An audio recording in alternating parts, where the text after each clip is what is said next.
اعوذ باللہ من الشیطان الرجیم بسم اللہ الرحمن الرحیم سل بنی اسرائیل، آپ بنی اسرائیل سے پوچھیں، سوال کریں، کم آتیناہم من آیۃ بینہ، کہ ہم نے ان کو کتنی واضح نشانیاں عطا فرمائیں، کتنی واضح نشانیاں ہم نے ان کو دیں۔ ومن یبدل نعمت اللہ، اور جو شخص بھی، جو کوئی بھی اللہ کی نعمت کو تبدیل کرے گا، من بعد ما جاءتہ، بعد اس کے کہ وہ نعمت اس کے پاس پہنچ چکی ہے، تو یاد رکھنا کہ فإن اللہ شدید العقاب، پس بے شک اللہ تعالیٰ سخت سزا دینے والا۔ زین للذین کفروا الحیات الدنیا، اللہ کہتے ہیں مزین کی گئی ہے، مزین کر دی گئی ہے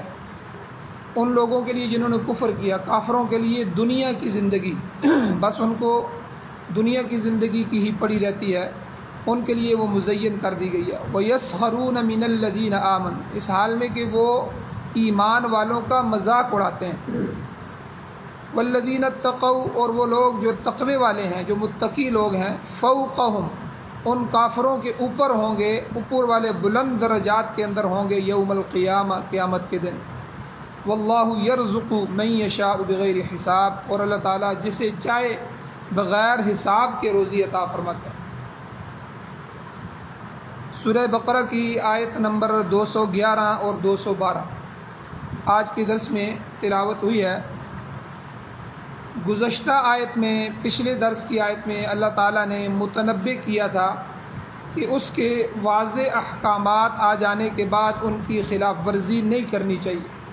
شیطان کے قدموں کے پیچھے نہیں چلنا چاہیے، بلکہ احکام الہی کی تعمیل ہونی چاہیے۔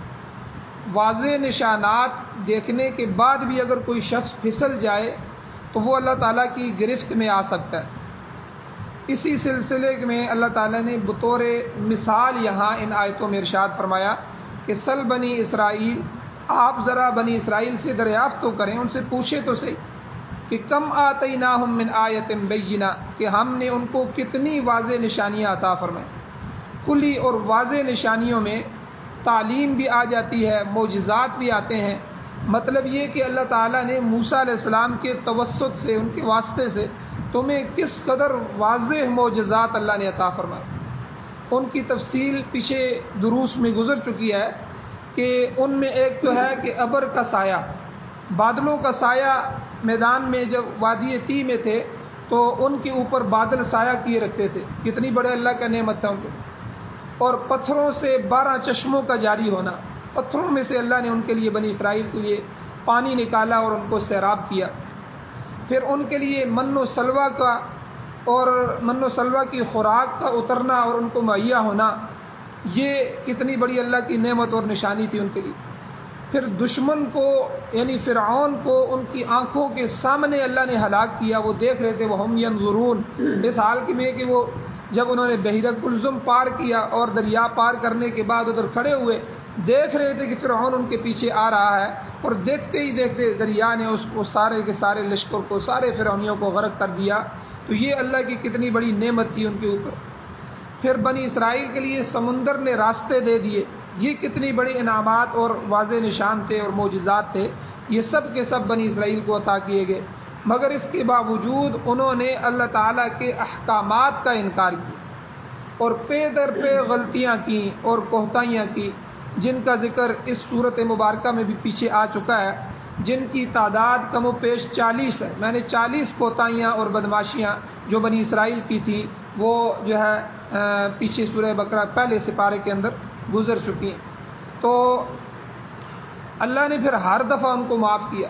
ہر دفعہ انہوں نے غلطی کی، ہر دفعہ ان کو معاف کیا گیا۔ تو بنی اسرائیل بہت بڑی قوم تھی، اللہ نے ان کو بڑی قوم بنایا۔ پھر دنیا میں اللہ نے ان کو جاہ اور وقار کی جو ہے ملکیت بھی عطا فرمائی تھی۔ تو حضرت یعقوب علیہ السلام کی اولاد تھی، اور اللہ نے ان کی اولاد کی وجہ سے اللہ نے ان کو علم و حکمت بھی عطا فرمایا تھا، علم بھی تھا، حکمت بھی ان کے پاس تھی۔ پھر بادشاہی بھی اللہ نے ان کو عطا کی، اور تمام دنیاوی نعمتوں سے اللہ نے ان کو مالا مال کیا۔ مگر اس کے باوجود جب ان کی سرکشی حد سے تجاوز کر گئی تو اللہ تعالیٰ نے ذلیل اور خوار کر کے ان کو عذاب میں مبتلا کر دیا، اور آج یہ قوم یہودی جو ہے پوری دنیا میں بھٹک رہے ہیں، ان کا اپنا ایک ملک بھی نہیں۔ ہندوؤں کو اللہ نے کتنے ملک دے دیے، ٹھیک ہے، اور سوشلزم والوں کو، جاپان والوں کو، چائنا والوں کو، یہ سارے کافر ہیں۔ اللہ نے کافروں کو کتنے ملک دیے ہیں، لیکن یہ ایسے بدبخت کافر ہیں یہودی کہ اللہ نے پوری دنیا میں سب سے قدیم مذہب ہے، مسلمانوں سے پہلے 600 سال پہلے حضرت عیسیٰ علیہ السلام آئے، عیسائی مذہب اسلام سے بھی 600 سال پرانا، 6 صدیاں پرانا ہے، اور یہ 1800 سال یعنی 1.5 پونے 2 صدیاں عیسیٰ علیہ السلام سے بھی پہلے موسیٰ علیہ السلام تشریف لائے، ٹھیک ہے۔ یعنی یہ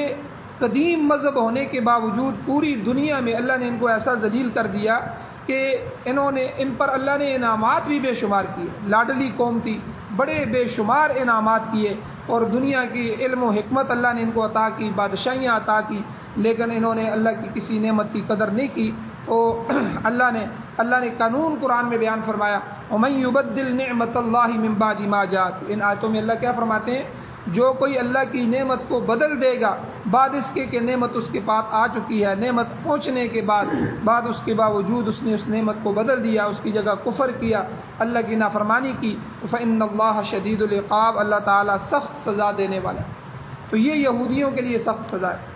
تو یہ صرف یہودیوں کے لیے نہیں ہے، یہ ہمیں سمجھا رہے ہیں اللہ کہ یہودی جو تھے کوئی کافر نہیں تھے، کوئی اس طرح کی بات نہیں تھی، وہ تو موسیٰ علیہ السلام کی بڑی لاڈلی قوم تھی، اللہ کے اس کی عمر بڑے انعامات تھے، وہ اللہ کو ماننے والے تھے، ایمان والے تھے، آسمانی مذہب رکھنے والے تھے، ان کے پاس تورات جیسی کتاب موجود تھی، لیکن جب انہوں نے سب کچھ کیا، اللہ کی نعمتوں کو ناقدری کی اور اللہ کی نعمتوں کو پامال کیا اور نعمتوں کو کفر سے بدل دیا، ناشکریوں سے بدل دیا، اللہ نے ساری نعمتوں کو چھین لیا۔ آج اے مسلمانوں، تم بھی میرے محبوب کی امت ہو، ٹھیک ہے، اس زوم اور گمان میں نہ رہنا کہ ہم حضور کی امت ہیں، ہم پر ہمیشہ رحم کیا جائے گا۔ تم حضور والے کام کرو گے تو تمہارے اوپر رحم کیا جائے گا، اسلام کی قدر کرو گے اور جو ہے اللہ کی نعمتوں کی قدر کرو گے تو اللہ جل شانہ تمہارے اوپر انعام کرتے رہیں گے، ورنہ پوری دنیا میں اللہ تمہیں بھی ذلیل کر کے رکھیں گے۔ اور آج دنیا کا منظر دیکھیں، دنیا کے اندر جو ہے 50-60 کے قریب مسلمانوں کے ملک ہیں، لیکن اسلام کی کیا حیثیت ہے، مسلمانوں کی کیا حیثیت۔ تو اس لیے انبیاء علیہ السلام کا وجود بھی اللہ تعالیٰ کی نشانیوں میں سے ایک نشانی ہوتا ہے۔ عام لوگوں کے لیے انبیاء معیار اور نمونہ ہوتے ہیں، جنہیں دیکھ کر لوگ اپنے ظاہر اور باطن کو درست کر سکتے ہیں۔ انبیاء کا وجود انسانوں کے لیے ایک بہت بڑی اللہ کی نعمت ہے۔ چنانچہ قرآن مجید میں اللہ تعالیٰ نے حضور علیہ السلام کو اسی نعمت سے تعبیر فرمایا۔ اللہ فرماتے ہیں الم تر الی الذین بدلوا نعمت اللہ کفرا، کیا تم ان لوگوں کی طرف نہیں دیکھتے، یعنی یہاں مشرکین عرب مراد ہے، عرب کے مشرکوں کی طرف نہیں دیکھتے ہو، بدلوا نعمت اللہ، جنہوں نے اللہ کی نعمت کو بدل دیا ہے کفرن، کفر کے ساتھ۔ یعنی مراد کیا ہے کہ حضور علیہ السلام، میرا نبی ان کے پاس آئے، حضور تشریف لائے، اتنے محبوب اور شفیق نبی ان کے پاس آئے ہیں، لیکن ایمان لانے کے باوجود انہوں نے ایمان لانا چاہیے تھا، ایمان لانے کے خلاف اور حضور علیہ السلام کے اسوہ کو اختیار کرنے کے خلاف انہوں نے ان کی مخالفت کی، اس سے اعراض کیا، خود بھی جہنم میں گئے اور قوم کو بھی جہنم کے اندر لے کر گئے۔ تو اس لیے علم اور عمل یہ انسان کے لیے دونوں لازمی چیزیں ہیں۔ علم پہلے ہو، پہلے علم حاصل کرے پھر اس پر عمل کرے، یہ دونوں چیزیں ہیں۔ خالی عمل کس پہ کرے گا، کو پتہ ہی نہیں ہوگا تو کیا عمل کرے، خالی بغیر علم کے تو نماز بھی نہیں پڑھ سکتا۔ تو اس لیے علم بھی بنیادی چیز ہے، لیکن علم آگے پیش خیمہ ہے عمل کا، وہ عمل کے لیے علم حاصل کیا ہے اور ان کے بغیر کامیابی ممکن ہی نہیں ہے۔ تو علم اللہ تعالیٰ کی طرف سے بذریعہ وحی حاصل ہوتا ہے، وحی کے ذریعے اللہ علم عطا فرماتے ہیں۔ خود پیغمبر کو بھی علم نہیں ہوتا، پیغمبر کے پاس خود علم نہیں ہوتا کہ وہ لوگوں کی کیا رہنمائی کرے، کیونکہ پیغمبر کا کنٹیکٹ تعلق اللہ کے ساتھ ہوتا ہے، فرشتے کے ذریعے اللہ وحی بھیجتے ہیں، خود اس کے دل میں القاء کرتے ہیں، خواب کے ذریعے پیغمبروں کا خواب بھی وہی ہوتا ہے، کسی نے کتنے واسطے ہیں، اللہ ان کے ساتھ تعلق رکھتے ہیں اور اللہ لوگوں کی اصلاح کے لیے انہیں اپنی طرف سے علم عطا فرماتے ہیں۔ تو یہ علم وہی ہوتا ہے۔ تو سارا کا سارا علم اسلام جو ہے، علم دین جو ہے، وہ ہمیں حضور کے واسطے سے ملا اور اللہ تعالیٰ نے ان کو دیا، اور وحی کا علم جو ہے وہ ہمیں حاصل ہوا۔ اور عمل جو ہے، علم تو وحی کے ساتھ اللہ خود دیتے ہیں، عمل انبیاء سے ملتا ہے۔ انبیاء معیار ہوتے ہیں، انہیں دیکھ کر اعمال درست کیے جاتے ہیں۔ قرآن پاک میں اسی لیے حضور علیہ السلام کے بارے میں اللہ نے فرمایا لقد کان لکم فی رسول اللہ اسوۃ حسنہ، اللہ تعالیٰ نے رسول اللہ صلی اللہ علیہ وسلم کو تمہارے لیے اسوہ حسنہ بنایا کہ زندگی کے ہر موڑ پر اسوہ کی ضرورت ہوتی ہے، مثال کی ضرورت ہوتی ہے کہ ہم کسے دیکھیں، کوئی مثال تو پیش کرو، اس کو دیکھ کے ہم آگے چلیں۔ خوشی کا موقع ہو، غمی کا موقع ہو، صلح کی حالت ہو، جنگ کی حالت ہو، نبی کی ذات ہر حالت میں نمونہ ہوتی ہے، ہر حالت میں نمونہ ہے، اور یہ بہت بڑی نعمت ہے۔ اس لیے فرمایا کہ جو کوئی اللہ تعالیٰ کی نعمت کو تبدیل کرے گا تو اللہ تعالیٰ سخت سزا دینے والا ہے، ایسے شخص کو اپنا انجام دیکھ لینا چاہیے۔ بلکہ حضور کے بارے میں قرآن میں اللہ نے فرمایا لقد من اللہ علی المؤمنین اذ بعث فیہم رسولا، میں نے تو ایمان والوں پر احسان کیا ہے کہ میں نے اپنا نبی، اپنا محبوب ان کو عطا فرمایا، یعنی حضور کو بھیجنے کے اللہ نے میرے آپ کے اوپر احسان فرمایا۔ تو اس لیے جس طرح پیغمبر علیہ السلام کی ذات بابرکات جو ہے وہ انعام خداوندی ہوتی ہے، اسی طرح قرآن پاک بھی اللہ تعالیٰ کا بہت بڑا انعام ہے۔ قرآن سارا علم ہے، وہی ہے، تو میں نے کہا علم جو ہے وہی، وہ بھی اللہ کا انعام ہے، مگر افسوس ہے کہ مسلمانوں نے اس قرآن کی نعمت کی بھی قدر نہیں کی۔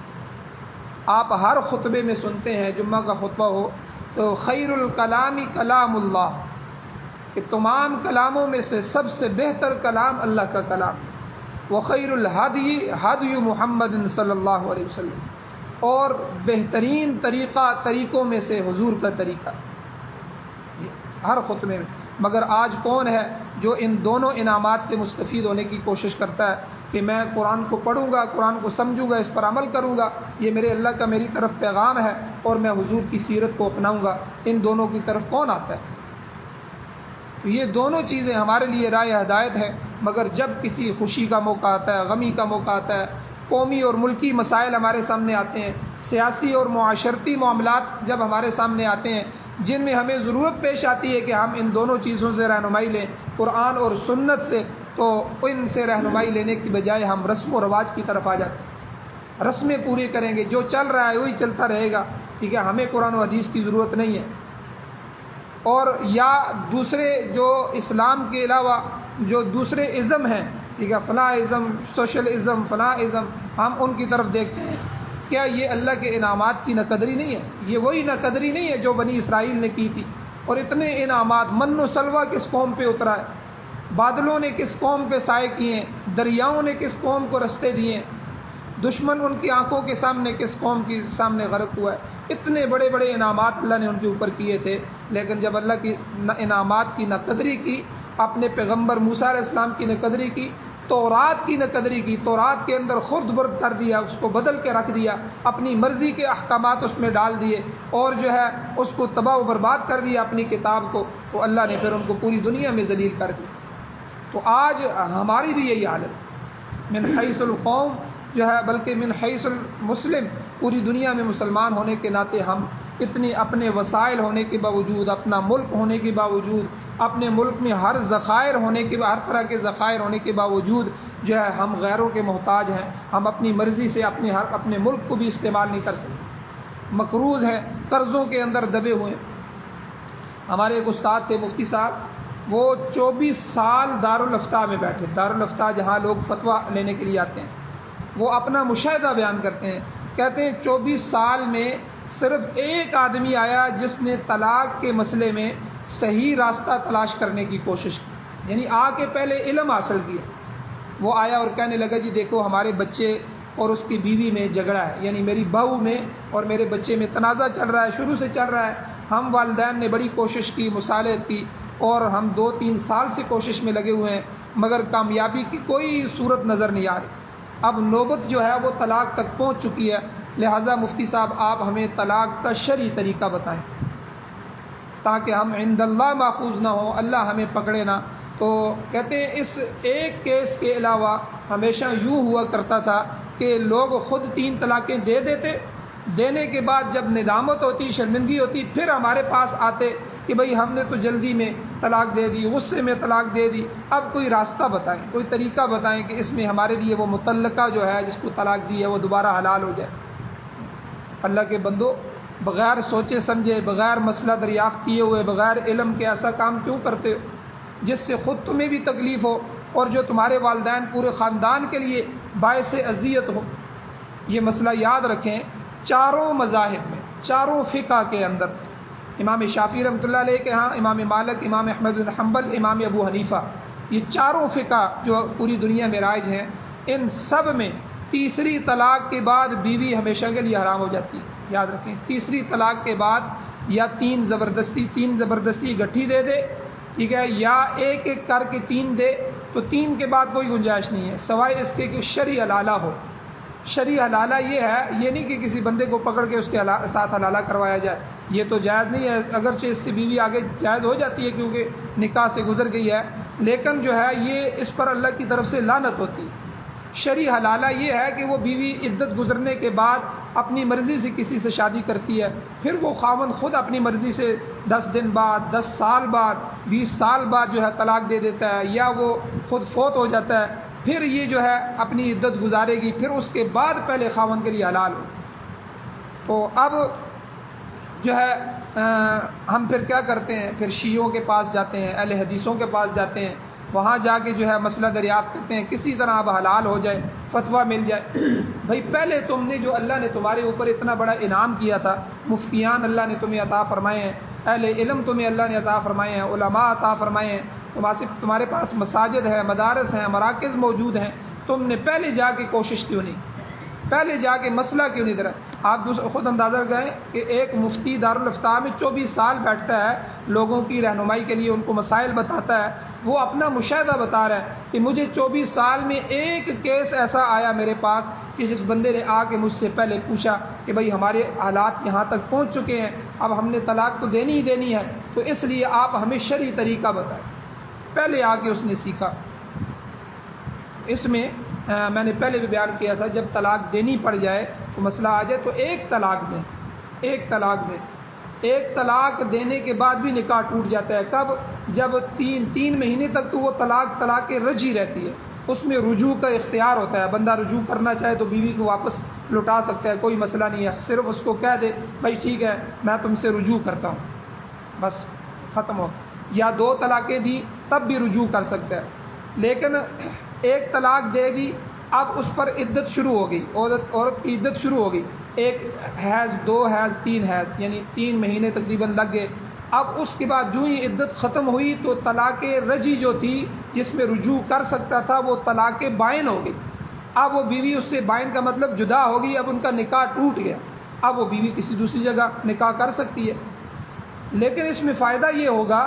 کہ اگر وہ دوسری جگہ نکاح نہیں کرتی، 2 سال بعد، 4 سال بعد، 10 سال بعد جو اگر آپس میں خاوند بیوی جڑنا چاہتے ہیں تو ان کو حلالے کی ضرورت نہیں ہوگی، نکاح ٹوٹا تھا تو نکاح دوبارہ جوڑ دیا جائے، دوبارہ نکاح نئے نکاح کے ساتھ، نئے مہر کے ساتھ، نئے 2-4 گواہوں کی موجودگی میں جو ہے ان کا دوبارہ نکاح کروا دیا جائے گا، بس وہ میاں بیوی ہو جائے گا۔ تو اس لیے یہ اتنا بڑا اللہ نے ہمارے لیے آسانی رکھی ہے، علم رکھا ہے، تو ہم جب پیچھے سے زور سے غصے میں تینوں دے دیتے ہیں، پھر آگے جو ہے پھر علماء کے سر کے اوپر بیٹھ جاتے ہیں، اب ہمارے لیے رستہ نکالو۔ بھئی تم نے رستہ چھوڑا ہے، رستے کا اختیار تو اللہ نے تمہیں دیا تھا، نہ تم نے خود علم حاصل کیا، نہ تم نے خود اپنی رہنمائی کی، اب تم اپنے لیے بھی مسائل بنائے، تمہاری اولاد ہو چکی ہے ان کے لیے بھی مسائل بنائے، پورا خاندان، 2 خاندان تم نے تباہ و برباد کر دی۔ اب تم ایک طلاق دے دیتے تو پھر چھوڑ دیتے، رہنے دیتے، 3 حیض گزر جاتے، اس کی عدت گزر جاتی، نکاح ٹوٹ جاتا، پھر جب بھی تم نکاح کرنا چاہتے دوبارہ نکاح ہو جاتا تمہارا۔ جب خود گنجائش نہیں چھوڑی ہے تو اب تمہارے پاس جو ہے کوئی راستہ نہیں۔ تو اس لیے جس قوم کے پاس قرآن و حدیث جیسی نعمت موجود ہو، اب اسے کس چیز کی ضرورت باقی رہ جاتی ہے؟ اب ہم کبھی امریکہ کی طرف دوڑتے ہیں، کبھی برطانیہ اور فرانس کی طرف دیکھتے ہیں کہ ہمیں اسکیم دو، جی ہمارے پاس اسکیمیں نہیں ہیں، ہمیں کوئی اسکیم دے دو، کوئی ایڈوائزر ہمارے لیے بھیجو جو ہماری رہنمائی کرے۔ یہ کس قدر کفران نعمت ہے، اللہ کی نعمتوں کی ناقدری ہے۔ تو فکر اور عقیدہ فاسد ہو چکا ہے، جس کی وجہ سے رائے راست میسر نہیں آ رہا۔ اس لیے اللہ نے فرمایا کہ جو کوئی اللہ تعالیٰ کی نعمت کو تبدیل کرے گا تو اللہ تعالیٰ اسے خود سخت سزا دینے والا، اس کی نعمتوں کی روگردانی کر کے قرآن و سنت کا دامن چھوڑ کے عزت کہاں نصیب ہو سکتی ہے؟ آپ خود اندازہ لگائیں، جو قوم قرآن اور سنت جیسی نعمتوں کو چھوڑ دے پھر وہ دنیا میں عزت ڈھونڈے، اسے عزت کہاں ملے گی؟ اللہ انہیں ان کے گھروں میں ذلیل کر کے رکھ دے۔ آج دیکھیں ہم اپنے گھروں میں ذلیل ہو گئے، اولاد کے ہاتھوں ذلیل ہو گئے ہیں، میاں بیوی آپس میں ایک دوسرے سے لڑ کے ذلیل ہو گئے، بے شمار جھگڑے جو ہے اور بے شمار طرف سے جو نوستیں جو ہے ہمارے گھروں کے اندر اتر رہی ہیں، باہر کے مسائل تو وہ لگیں۔ تو یہ سارے کے سارے آپ اپنے ارد گرد جو ہے نظر لگا لیں، کوئی قوم جو ہے وہ سلطنت کے چھن جانے کے عذاب کے اندر مبتلا ہو چکی ہے، کہیں جو ہے بدعات کا دورہ ہے، کہیں رسوم باطلہ جو ہے وہ رائج ہو چکے ہیں، تو کہیں جو ہے پوری قوم محتاجگی کے اندر آ گئی ہے، تو کہیں جو ہے وہ دین محبوس ہو گیا ہے، دیندار ہوتے ہوئے بھی دین پر عمل نہیں۔ ہمارا ملک پاکستان اسلامی ملک ہے، لیکن آپ اسلام پر عمل کرنے کے لیے آزاد نہیں۔ آپ اپنی عدالت میں جائیں، چور بھی چلا جائے، چور کو آپ نے پکڑ لیا، آپ اپنی عدالت میں اس کو لے جائیں، چور بھی مان جائے کہ ٹھیک ہے جی قرآن و سنت کے مطابق میرا ہاتھ کاٹ دیا جائے، مجھے اب شرم آ گئی ہے، واقعی مجھے چوری نہیں کرنی چاہیے، میرے اللہ مجھے معافی اسی حساب سے کریں گے، میرا ہاتھ کٹے گا۔ اور دونوں راضی ہو کے بھی چلے جائیں آپ اپنی عدالت میں اور جج کو کہیں کہ یہ قرآن ہے، یہ ہمارے لیے دستور ہے، ہم اس کے مطابق فیصلہ کرنا چاہتے ہیں، میں نے اس پر کیس کیا ہے، اس نے میری چوری کی ہے اور وہ مان بھی رہا ہے، ٹھیک ہے جی میں نے چوری کی ہے، گواہوں کی بھی ضرورت نہیں ہے، میرا بھی قرآن کے مطابق فیصلہ کیا۔ جج کہے گا بھائی اس قرآن کو باہر نکالو، یہاں اس کے فیصلے نہیں ہوتے، یہاں ہمارے اپنے قانون انگریزی قانون چلتے ہیں۔ یعنی یہ نہ قدری ہمارے ہاں ہمارے ملک میں ہر جگہ دیکھو تو غیروں کا نظام ہے، انگریزوں کا نظام ہے، یہودیوں کا نظام ہے، ہندوؤں کا نظام چل رہا ہے، غمیوں خوشیوں میں ہم ان کی رسمیں جو ہیں ان کے رائج کی ہوئے ہیں، پھر کہتے ہیں ہمارے اوپر عذاب آ رہے ہیں، ہماری روزیوں میں برکتیں نہیں ہیں، اولادیں ہماری گلے پڑ رہی ہیں، ٹھیک ہے جو ہے، اور ہم محتاج ہو کے رہ گئے۔ یہ سارا کس وجہ سے ہے؟ جب ہم قرآن اور حدیث کو، قرآن و سنت کو پسے پشت ڈالیں گے، پیٹھ کے پیچھے رکھ دیں گے اور انہیں اپنے گھروں سے، اپنی عدالتوں سے، اپنے معاشرے سے ہم ان کو رخصت کر دیں گے تو کہاں سے سکون آئے گا؟ سکون تو تھا ہی اسی کے ساتھ۔ پہلے زمانے میں ہر گھر میں تلاوت ہوتی تھی، بڑے بوڑھے جو ہے، بہو بچے جو ہے وہ اس وقت تک کھانا ناشتہ نہیں ملتا تھا جب تک قرآن کے ایک ایک سپارے کی تلاوت نہیں کر لیتے، ہر ایک قرآن پکڑ کے اپنی اپنی چارپائی پہ بیٹھا ہوتا تھا، اپنے مصلے پہ بیٹھا ہوتا تھا، تلاوت کرتے تھے، اس کے بعد ناشتہ ملتا تھا۔ آج کہتے ہیں جی بچوں کو نہ جگاؤ، ٹھیک ہے، یہ سوئے ہوئے ہیں، رات کو بچہ سارے رات جو ہے وہ جو ہے موبائل کے اندر مصروف رہا ہے، بچہ تھکا ہوا ہے، اس کو نہ خود بھی نماز نہیں پڑھتے، خود پڑھتے ہیں تو اپنی اولاد کو ساتھ نہیں لاتے۔ بھائی جب بالغ ہو چکے ہیں کان سے پکڑ کے ان کو لے کے آؤ، ان کو نمازوں میں کھڑا کرو، اللہ کے سامنے کھڑا کرو۔ آج اللہ کے سامنے روئیں دھوئیں گے، اللہ سے تعلق پیدا ہوگا، کل اللہ ان کی مدد فرمائیں گے، اللہ کی معیت ان کے ساتھ ہوگی۔ جب ہم نے خود اللہ اور اللہ کے رسول سے اپنی اولاد کو دور کر دیا، کل کیوں روتے ہو ان کے لیے؟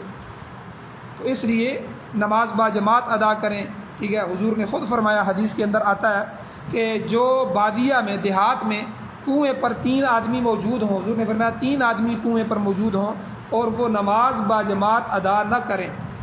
استحوذ علیہم الشیطان، تو شیطان ان پر قابو پا لیتا ہے۔ اس لیے جہاں بھی 3 آدمی جمع ہو جائیں وہاں اپنی جماعت کروائیں، باہر کہیں نہ۔ تو مقصد یہ ہے کہ جب بھی کوئی قوم اسلام کے خلاف چلے گی ان پر شیطان قابو پائے گا، اور یہی عذاب ہے۔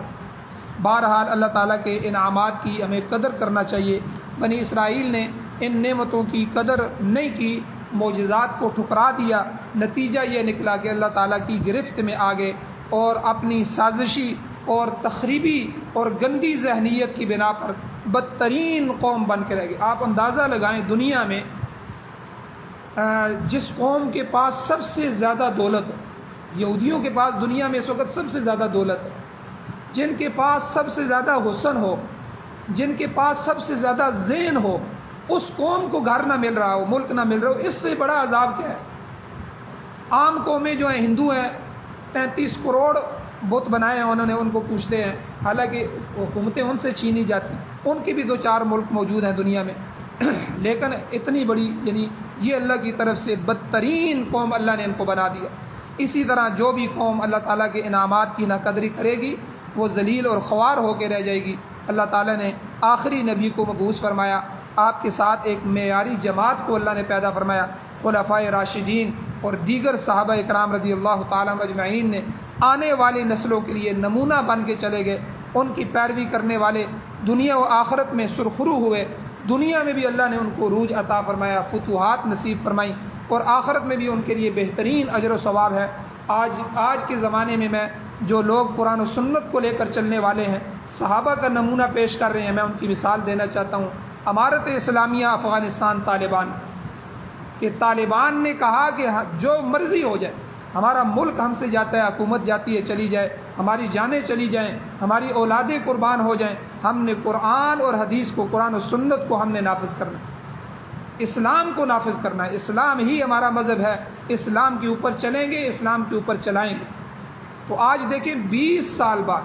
9 سال روس ان سے لڑا، روس اس وقت جب پوری دنیا کی سپر طاقت تھی روس، اس وقت لڑائی کی، 9 سال کے بعد دریائے آمو سے اس طرح گزر رہا تھا کہ ان کے جھنڈے سرنگوں تھے، جھنڈے نیچے گزرے ہوئے تھے، اور ذلت کے ساتھ روس افغانستان سے نکل رہا۔ پوری دنیا نے دیکھا کہ وقت کی سپر پاور جس سے ساری دنیا ڈر رہی تھی، پاکستان بھی ڈر رہا تھا، اور جس نے جو ہے پوری دنیا کے لوگ ان سے ڈر رہے تھے کہ یہ سرخ آندھی ہے، یہ سرخ ریش جو ہے روس کو کہا جاتا تھا، یہ جس طرف جاتے ہیں یہ وہاں خون ہی خون کر دیتے ہیں۔ لیکن افغانستان میں ایسے اللہ نے پھنسایا کہ ان کو ذلیل و خوار کر کے رکھ دیا۔ اور آج ہم 20 سال سے تو خود دیکھ رہے ہیں امریکہ کو، 20 سال ہو گئے ہیں، 2001 سے لے کر 2021 تک، 20 سال میں اس نے 58 ملکوں کو ساتھ لگایا، 58 ملکوں کے ٹینک، 58 ملکوں کے جو ہے ہیلی کاپٹر، 58 ملکوں کے اسلحے، 58 ملکوں کی ایجنسیاں، 58 ملکوں کے لوگ آگے وہاں بیٹھے کہ اس قوم کو کس طرح دبایا جائے۔ جس نے اللہ اور اللہ کے رسول کی آواز کو بلند کیا، پوری دنیا نے آج اس نقشے کو دیکھا ہے۔ 1 ہفتہ پہلے، 2 ہفتے پہلے مسلمانوں کو مبارکباد ہو کہ آج دنیا کے سامنے آخری جہاز جو امریکہ کا بگرام ایئر بیس کو چھوڑ رہا تھا اور ان کے جھنڈے نیچے اتار لیے گئے، ذلت کے ساتھ امریکی فوجی افغانستان سے نکل رہے۔ بھائی اور کیا مدد ہوگی؟ وہ قوم جس کے پاس پاؤں میں جوتا بھی نہیں ہے، جن کے پاس کھانے کے لیے دسترخوان میں مختلف کھانے ہی نہیں ہیں، اس قوم نے اللہ اور اللہ کے رسول کی آواز کو بلند کیا، اللہ نے پوری دنیا میں ان کو عزت عطا فرمائی۔ یہ آج کی بات ہے، اس ہفتے کی بات میں کر رہا ہوں، میں تمہیں اور آپ حضرات کو کوئی 2000 سال پرانی بات نہیں سنا رہا، اس ہفتے کی بات سنا رہا ہوں، ان 20 سال کی کارگزاری کو سنا رہا ہوں۔ تو اس لیے میرے بھائیو، جس قوم نے بھی قرآن و سنت کو اپنایا، ان کو اپنے دل سے لگایا، اللہ اور اللہ کے رسول سے محبت فرمائی، ان کو اپنے لیے مشعل راہ بنایا، ان کو نمونہ مانا، اللہ نے دنیا میں دکھا دیا کہ اللہ اس قوم کو جو ہے عزت عطا کر کے رہتے۔ اور قرآن میں اللہ نے فرمایا وَأَنْتُمُ الْأَعْلَوْنَ إِن كُنتُم مُؤْمِنِينَ، تم ہی بلند ہوگے اگر تم ایمان والے ہوگے، اگر ایمان والے ہوگے پھر بلندی تمہاری ہے، سر بلندیاں تمہارے قدم چھوئیں گی۔ آج اللہ نے دیکھا، اللہ نے دکھا دیا اور پوری دنیا نے دیکھا ہے اللہ نے ایمان والوں کو کتنا بلند فرمایا۔ اللہ جل شانہ سے دعا ہے اللہ ہمیں عمل کی توفیق عطا فرمائے، اللہ ہمیں تمام اپنی نعمتوں کی قدر نصیب فرمائے، اللہ ہمیں قرآن کی نعمت کی قدر نصیب فرمائے، اللہ ہمیں حدیث کی، سنت رسول کی نعمت کی قدر عطا فرمائے، اللہ ہمیں حضور علیہ الصلوۃ والسلام کے نقش قدم پر، صحابہ اکرام کے، تابعین، تبع تابعین، اولیاء اللہ، علماء اکرام کے نقش قدم پر چلنا ہمارے مقدر فرمائے، آسان فرمائے۔ اللہ جل شانہ سے دعا ہے اللہ جتنے بھی مظلوم ہیں پوری دنیا میں، یا اللہ ظالموں سے نجات عطا فرمائیے، ان کی مدد و نصرت فرمائیے، مقروضوں کے قرضوں کے پورا کرنے کے اسباب پیدا فرمائیے، پریشان حالوں کی پریشانیوں کو دور فرمائیے، مشقتوں کو ختم فرمائیے، آسانیاں پیدا فرمائیے، یا اللہ جو بیمار ہیں ان کو شفاء کاملہ عاجلہ مستمرہ عطا فرمائیے، جو ایمان کی حالت سے اس دنیا سے جا چکے ہیں یا اللہ ان سب کی بخشش فرمائیے، ہم سب کو بھی قبر حشر آخرت کی تیاری نصیب فرمائیے، یا اللہ قرآن و سنت سے محبت نصیب فرمائیے، قرآن و سنت کا غلبہ نصیب فرمائیے، اپنے اس نظام کو یا اللہ جمہوریت سمیت دنیا میں جتنے کفری نظام ہیں، باطل نظام ہیں، یا اللہ ان سب کو تہس نہس فرما کر اپنے اس مقدس اور مبارک نظام کو یا اللہ غالب فرمائیے، یا اللہ پوری دنیا میں غالب فرمائیے، یا اللہ خاتمہ ایمان پر فرمائیے۔ صلی اللہ تعالیٰ علی خیر خلقہ محمد وآلہ وصحبہ اجمعین برحمتک یا